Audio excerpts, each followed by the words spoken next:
paham secara filosofis apa itu hakikat bimbingan untuk membantu manusia berkembang sesuai dengan potensinya.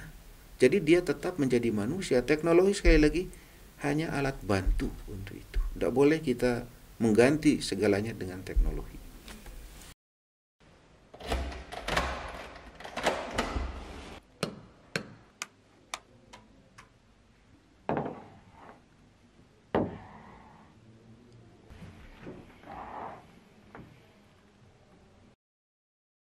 Bismillahirrahmanirrahim. Assalamualaikum warahmatullahi wabarakatuh. Halo semuanya, selamat datang di channel Prodi BK UPI dalam program Podcast We Share, We Care.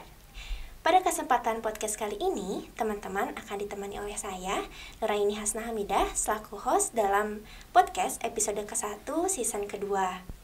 Episode kali ini adalah episode yang sangat spesial dan luar biasa karena kita kedatangan narasumber yang sangat hebat. Beliau merupakan guru besar ilmu pendidikan dalam bidang bimbingan dan konseling Universitas Pendidikan Indonesia dan juga saat ini menjabat sebagai Duta Besar Indonesia untuk Uzbekistan. Oke, kalau begitu mari kita sambut Bapak Profesor Dr. Sunario Kartadinata MPD. Selamat datang Bapak. Terima kasih. Assalamualaikum warahmatullahi wabarakatuh. Iya Bapak, bagaimana kabarnya? Alhamdulillah. Semoga semuanya sehat-sehat, termasuk juga para penonton. Salam sehat dan semoga sahabat-sahabat PK senantiasa dapat melakukan hal yang terbaik. Amin.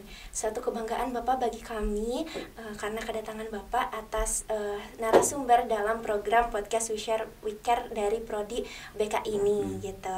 Terima kasih banyak Bapak atas kesediaannya untuk berbagi dan sharing bersama teman-teman KMBK semua dan juga para pendengar podcast episode kali ini. Oke, Bapak, tema kali ini kita akan membahas terkait peluang dan tantangan profesi BK di masa depan nih Bapak. Yang tentunya akan sangat bermanfaat bagi calon maupun tenaga profesional BK untuk melihat berbagai tantangan dan peluang bagi profesi BK di masa depan yang tentunya akan semakin mendorong profesi bimbingan konseling untuk menjadi semakin profesional gitu ya Bapak. Oke, sebelum kita membahas lebih lanjut terkait peluang dan tantangannya, mungkin menurut pandangan Bapak nih Pak, bagaimana sih problematika atau kondisi bimbingan dan konseling saat ini? Oke, baik. Terima kasih. Pertama saya menyambut baik acara seperti ini karena ini tentu akan menjadikan sebuah sumber informasi, channel informasi yang akan bisa berbagi kepada banyak pihak, tentu tidak hanya komunitas BK tapi juga masyarakat umum, khususnya terkait bimbingan dan konseling. Jadi terima kasih atas undangannya dan semoga ini sukses terus.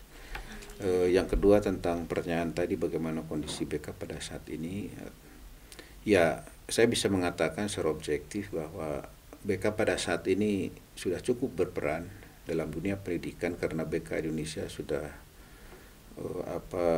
berproses dalam sejarah yang cukup panjang secara kelembagaan. Sejak tahun 75 itu sudah ada BK yang disebut dengan bimbingan dan penyuluhan.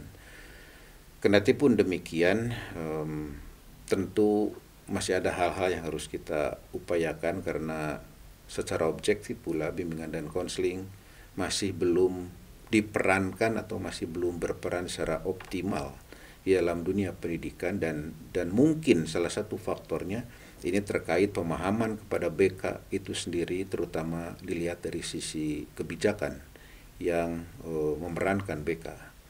Jadi BK sudah cukup berperan tetapi masih banyak hal yang harus dioptimalkan dan ini akan harus didukung oleh kebijakan-kebijakan yang jelas tentang optimalisasi peran bimbingan dan konseling dalam dunia pendidikan. Ya begitu Bapak. Berkaitan dengan kebijakan dan regulasi mungkin ya Bapak ya, apakah regulasi saat ini itu menunjang atau tidak bagi profesi bimbingan dan konseling ya?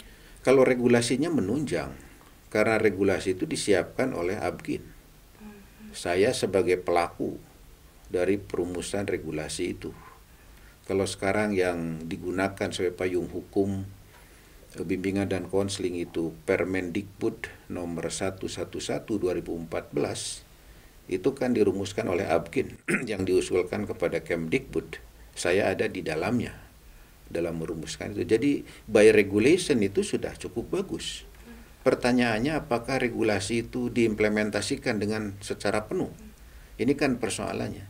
Dan ketika implementasi regulasi tentu bergantung pada kebijakan yang mendukung implementasi regulasi. Itu yang saya katakan di awal tadi, bahwa pemeranan BK sekarang ini perlu kebijakan untuk mengimplementasikan regulasi. Itu saja dulu, itu akan BK akan bisa optimal. Ya. Iya. Begitu Bapak.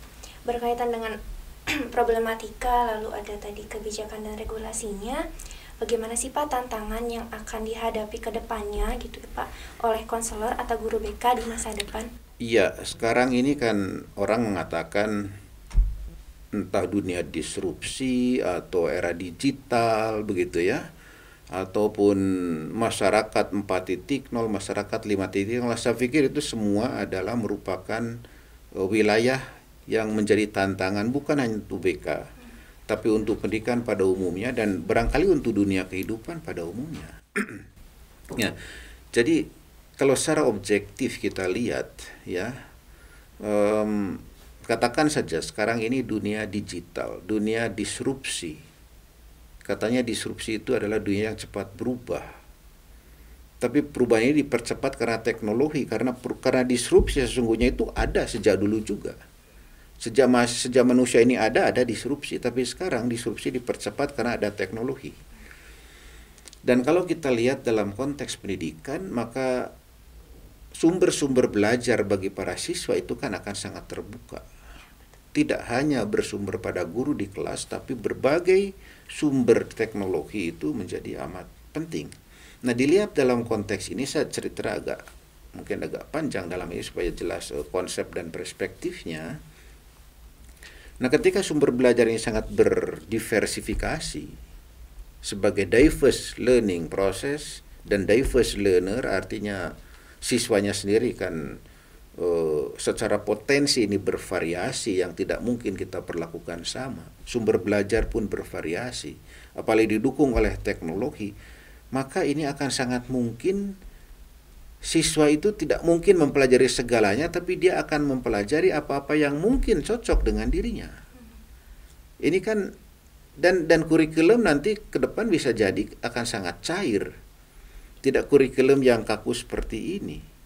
Artinya kan orang akan sangat bebas memilih apa yang cocok dengan dirinya. Nah, ketika ini terjadi, maka proses perkembangan peserta didik dan proses pendidikan akan harus juga secara sistematis ini memfasilitasi siswa berkembang ke arah pengembangan karir. Ya. Masuk dunia kerja. Tapi ini pun hati-hati, jangan sampai nanti hanya menciptakan tukang-tukang. Mesti harus membangun manusianya. Tapi ini sebuah tantangan yang akan dihadapi dalam dunia pendidikan. Nah, kalau ini terjadi, maka siswa itu sejak awal sudah harus disiapkan untuk menyadari betul akan perkembangan karir. Nah, kalau Anda cek teori super misalnya lifespan theory tentang karir, itu kan mulai dari career awareness sampai orang itu pensiun, katakan saja ya. Ini kan tahap perkembangan. Maka ini harus disiapkan. Dan ini harus merupakan bagian yang integrated di dalam proses pendidikan. Artinya di sini perannya apa? Peran BK untuk menyiapkan itu. Ini sebuah tantangan ini, ya. Sebuah tantangan yang sangat real, yang sangat kontekstual. Sehingga ketika sumber belajar ini berdiferensiasi atau berdiversifikasi dari manapun orang bisa belajar, yang harus dilakukan oleh pendidikan menyiapkan orang itu mampu untuk memilih apa yang harus dia pelajari supaya cocok dengan cita-citanya, cocok dengan potensinya, cocok dengan harapannya. Dan mesti di sini BK ini berperan. Ya. BK berperan. Jadi BK ini akan berlangsung terus berlanjut. Ini yang saya pikir ini belum terjadi secara sistematis pada saat ini, tapi ini sebuah tantangan yang akan harus kita masuki pada saat ini. Ya. Luar biasa. Jadi tantangannya beriring dengan teknologi yang semakin maju. Betul, karena orang akan belajar dari berbagai sumber kan. Nah, itu dan dia harus memilih sumber mana. Karena sumber-sumber dalam teknologi yang mungkin disebut dengan blockchain itu kan dikelola secara otonom. Siapapun bisa mengelola blockchain sebagai sumber belajar. Tapi bagaimana anak ini memilih blockchain yang mana? Kan itu peran guru dan konselor. Ketika dia harus memilih blockchain sumber-sumber belajar yang kira-kira mendukung karirnya, mendukung cita-citanya, mendukung perkembangannya. Kan tidak bisa dilepas itu. Ya, akan makin kokoh peran konselor di situ. Ya. Semakin kuat ya. Semakin kuat dan semakin semakin banyak tantangan. Iya, ya. Betul sekali. Seiring dengan perlu penguatan peran konselor di tantangan yang mungkin nanti akan dihadapi, mungkin saat ini juga sedang dihadapi. Ya, justru gitu di situ Prof. kebijakan dan regulasi tadi ini dioptimalkan, diperankan. Jadi saya pikir ini kan perlu ada pemahaman yang utuh, yang komprehensif, dan barangkali yang saling mengisi, karena BK pun tidak akan bisa berjalan sendiri dengan tantangan seperti itu. Iya, Prof. Seiring dengan tantangan tersebut, bagaimana sih Prof peluang yang dapat dimanfaatkan oleh profesi bimbingan dan konseling di masa depan? Ya, peluang itu yang saya gambarkan tadi, peluang. Ya, artinya kita harus membaca itu. Banyak celah, banyak titik, banyak persoalan-persoalan yang memerlukan intervensi BK, layanan BK. Ya, nah oleh karena itu kita harus melihat BK ke depan ini sebagai sebuah layanan yang berkesinambungan dan kolaboratif. Kalau dilihat tadi yang saya gambarkan bahwa harus sejak dini kita menyiapkan kesadaran karir anak, bahkan mungkin sejak TK, sejak SD. Itu kan tidak bisa guru BK sendirian, harus kolaborasi. Sehingga guru BK dengan guru BK ini sifatnya kolaboratif. Ini artinya sekarang bagaimana guru BK di lapangan memanfaatkan peluang untuk berkolaborasi dengan guru bidang studi dengan berbagai sumber. Karena sistem pendidikan sekarang ini, saya dengar di universitas, ya, pengalaman masa lalu mahasiswa kan dihargai sekarang ini. Dan itu bisa terjadi dalam berbagai level pendidikan.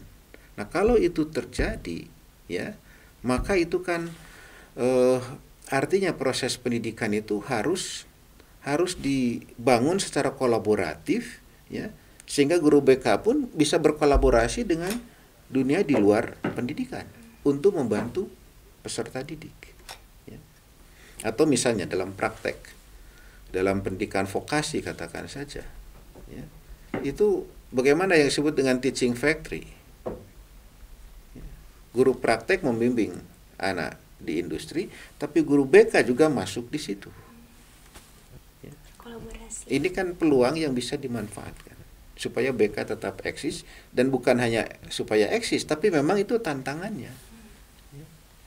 Jadi BK-nya harus kolaboratif dan harus dibawa ke dalam kehidupan yang real langsung.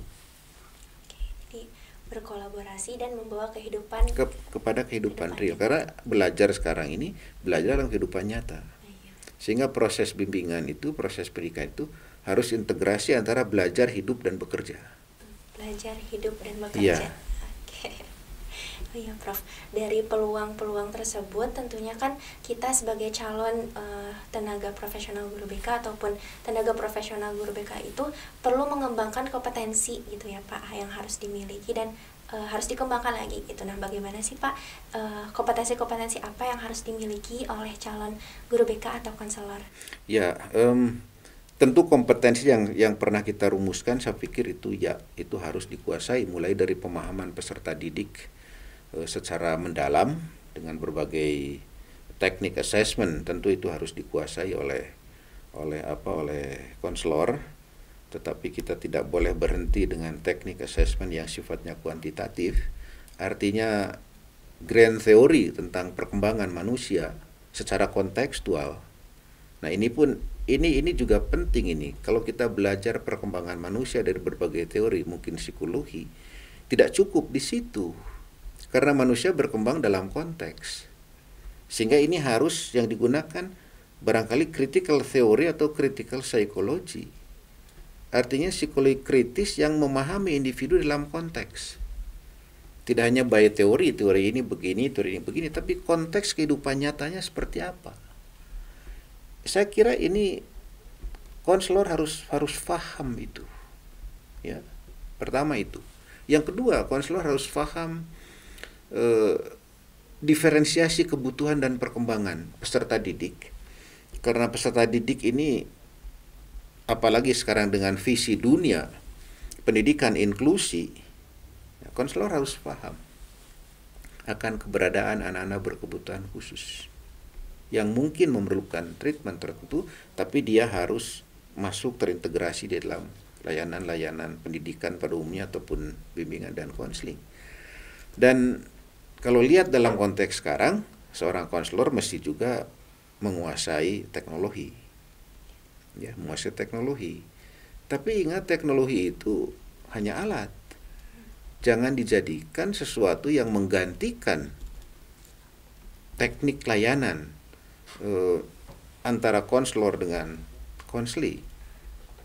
Teknologi itu alat. Ya, teknologi itu alat dan itu harus digunakan secara bijak sehingga pengambilan keputusan dalam bimbingan dan konseling tentu tidak semata-mata berbasis teknologi. Harus pada proses yang lebih mendalam. Oleh karena itu, proses-proses naratif dalam konseling, dalam bimbingan, ini akan tetap memegang peranan penting, karena dengan proses naratif ini akan menimbulkan sebuah interaksi yang akan mengangkat entah itu pengalaman, harapan, perspektif dan sebagainya, dan dari situ itu kan bisa dilakukan pemahaman yang lebih mendalam sehingga proses pengambilan keputusan itu terjadi dalam proses dialog seperti itu. Jangan memutuskan orang karena data teknologi. Itu akan sangat berbahaya. Itulah, kita tidak boleh terseret ke situ. Jadi seorang konselor harus tetap dia faham secara filosofis manusia yang dibimbing, faham secara filosofis apa itu hakikat bimbingan untuk membantu manusia berkembang sesuai dengan potensinya. Jadi dia tetap menjadi manusia. Teknologi sekali lagi hanya alat bantu untuk itu. Tidak boleh kita mengganti segalanya dengan teknologi. Ya, jadi ada 3 ya tadi teman-teman kompetensi yang harus dimiliki oleh calon ataupun tenaga profesional bimbingan dan konseling. Ya, itu antara lain itu. Ya, antara lain, sebab seorang konselor kalau saya memposisikan dia seorang pendidik, tentu juga dia harus punya kompetensi di dalam kependidikan. Iya. Oke, baik Prof. Karena pertanyaannya sudah selesai gitu, mungkin untuk sebagai closing statement atau penutup, mungkin sebagai kapasitas Bapak gitu ya, sebagai duta besar dan sesepuh dan alumni bimbingan dan konseling, mungkin ada pesan khusus kah untuk mahasiswa atau alumni dan penonton podcast kali ini, Bapak? Iya, terima kasih. Saya hanya ingin berpesan, pertama tentu pertama kita tentu sebagai manusia ini harus tetap bersyukur, karena hidup ini terasa semakin banyak tantangan, semakin tidak mudah, tapi akan sangat bergantung kepada kita bagaimana kita menikmati dan mensyukuri hidup. Kalau hidup ini dinikmati dan disyukuri, maka ini akan terasa ringan, akan terasa tidak ada beban, masalah ini akan bisa selesai dengan sebaik-baiknya. Dan jika guru BK atau bimbingan dan konseling ini tujuannya untuk membantu manusia berkembang secara optimal dan antara lain membantu manusia untuk cakap menyelesaikan sendiri masalahnya, maka salah satunya adalah bagaimana bimbingan dan konseling membuat manusia ini pandai bersyukur. Ya, pandai bersyukur atas kehidupannya. Sebab kalau tidak, dia akan penuh frustrasi, akan penuh beban, akan penuh cita-cita yang mungkin tak kunjung tercapai. Nah, ini kan hidupnya menjadi tidak sehat. Jadi simpelnya begitu saja. Artinya ini kan perlu belajar terus tentang itu, karena sesuatu kondisi itu tidak mungkin sekali jadi, akan berubah terus. Dan kita harus siap untuk beradaptasi ataupun menyesuaikan diri pada setiap perubahan. Oke, selamatlah. Anda sukses semua. Iya, amin. Jangan lupa bersyukur ya teman-teman, dan juga beradaptasi dengan perubahan-perubahan yang akan terjadi. Perubahan, tapi kita tidak terseret. Iya, jadi adaptabilitas ini juga merupakan satu kompetensi. Oh, iya. Tuh teman-teman. Oke, seiring dengan kondisi dan tantangan yang ada, mungkin kita juga perlu mengembangkan kompetensi-kompetensi yang tadi gitu ya, selaku tenaga profesional BK agar mampu tetap memanfaatkan peluang yang ada dan mampu beradaptasi gitu ya, Prof. Oke, karena kita sudah di penghujung acara, terima kasih banyak Bapak karena sudah berkenan menjadi narasumber untuk berbagi kepada teman-teman, membagikan insight-insight baru pada podcast episode kali ini. Semoga Bapak sehat selalu. Amin, terima kasih. Iya, terima kasih juga kepada teman-teman KMBK dan juga kepada pendengar semua gitu ya yang sudah menyaksikan program We Share We Care pada episode kali ini. Jangan lupa untuk like, komen, dan subscribe channel ini. Dan jangan lupa juga untuk ikuti seluruh sosial media Prodi BK UPI karena akan banyak sekali konten-konten menarik yang tentunya akan sangat bermanfaat. Oke, wabillahi taufiq wal hidayah. Wassalamualaikum warahmatullahi wabarakatuh. Waalaikumsalam warahmatullahi wabarakatuh. Terima kasih. Terima kasih Bapak. Terima kasih.